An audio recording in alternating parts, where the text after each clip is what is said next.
नमस्कार, आप देख रहे हैं बिजनेस टुडे बाज़ार और आज हम बात करेंगे उन पावर कंपनियों के बारे में चर्चा करेंगे जिनका बांग्लादेश में जो अशांति है उसका असर हो सकता है। और ये पावर कंपनी है Adani power, NTPC, power grid. ये तमाम वो कंपनियां हैं जिनका कहीं ना कहीं बांग्लादेश में एक्सपोज़र है। और जो बांग्लादेश में जो बिजली की सप्लाई होती है उसमें कहीं ना कहीं इन कंपनियों की जो समझौते हैं बांग्लादेश पावर कॉरपोरेशन के साथ, बांग्लादेश का जो वहाँ पे पावर कंपनी है उनके साथ समझौते हैं, तो कहीं ना कहीं उनका असर हो सकता है। अब हम सबसे पहले बात कर लेते हैं कि बांग्लादेश की रिक्वायरमेंट कितनी है।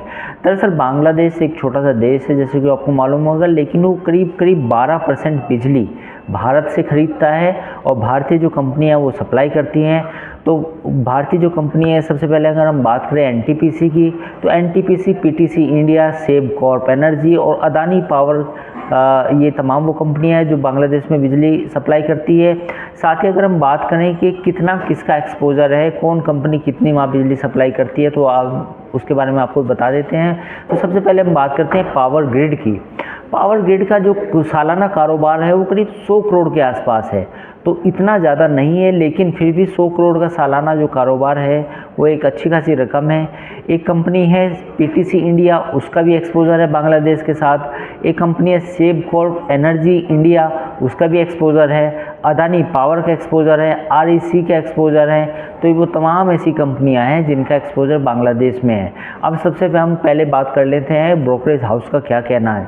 एक ब्रोकरेज हाउस है बर्नस्टीन, उनका कहना ये है कि बांग्लादेश का संकट अगर लंबा चला तो भारत की पावर कंपनियों के लिए, पावर कंपनियों पर असर हो सकता है, लेकिन अगर संकट लंबा नहीं चला तो पावर कंपनियों पर ज़्यादा असर नहीं होगा।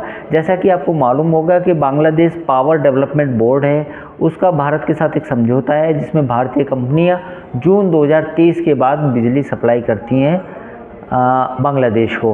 अब हम बात करते हैं अदानी पावर की। आज आपने देखा होगा पावर ग्रिड में ठंडक है, यानी कि लाल निशान में कारोबार कर रहा है। एनटीपीसी लाल निशान में है, लेकिन अदानी पावर, तो अदानी पावर हल्के से ग्रीन निशान में है। तो अदानी पावर के बारे में हम बात कर लेते हैं कि अदानी पावर की जो सहायक कंपनी है वो झारखंड के जो गोड्डा है वहाँ पर उनका थर्मल प्लांट है करीब 1496 मेगावाट का।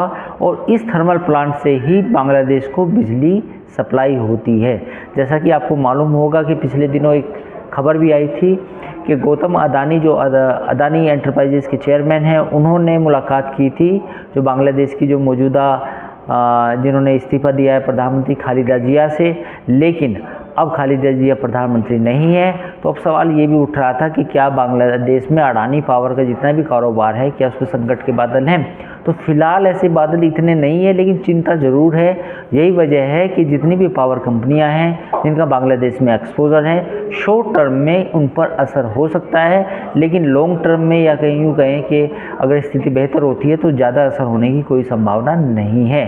तो आज हमने आपको बताया कि वो भारत की कौन सी कंपनियां हैं जिनका बांग्लादेश में एक्सपोजर है, असर है, ये जो बिजली सप्लाई करती है उनके बारे में हमने आपको जानकारी दी। अगर आपको ये वीडियो पसंद आया हो तो इस वीडियो को शेयर, लाइक, सब्सक्राइब करना ना भूलें।